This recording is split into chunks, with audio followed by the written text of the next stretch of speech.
өткөндө ушул коңшу элдердин кудалары кыз алат да өстөрүнө кудалары жалаң баягы дөөлөттүү мансаптуу кишилерди эңсеген кишилер экен да.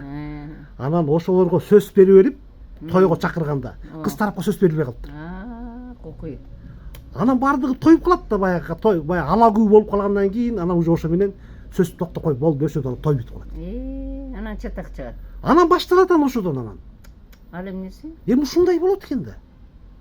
Өздөрү айтып өздөрү күлүп отур.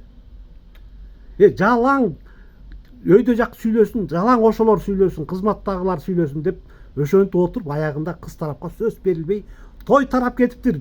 Анан ал деген билесиңби, ал анын баары кошоматчылык. Эми ошол дейм, ошол. Мына биздин Кыргыздын баягы айтса эми ызаланышат да тиги деңгели деп.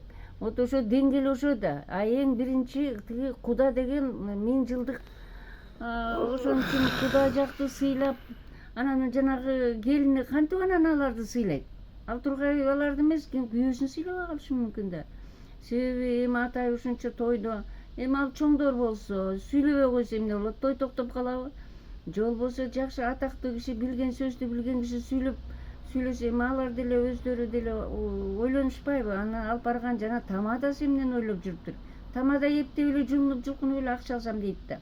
Андан башка эмне? Ай, момундай деш керек. Эми той берип аткан тойдун ээсин күнөөлөш болбойт. Ал себеби алар баягы башаламан болуп тигинин көңүлүн алалы, мунун көңүлүн алалы дейт. Эң биринчи кудалардын көңүлүн алыш керек.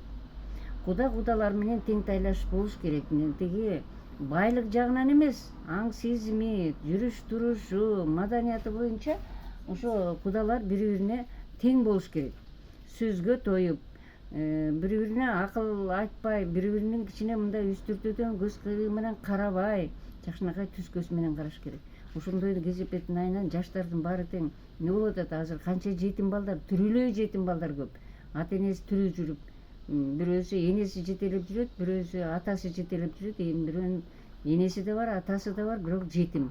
Анан ошол балдардан кайсы тарбия чыгат?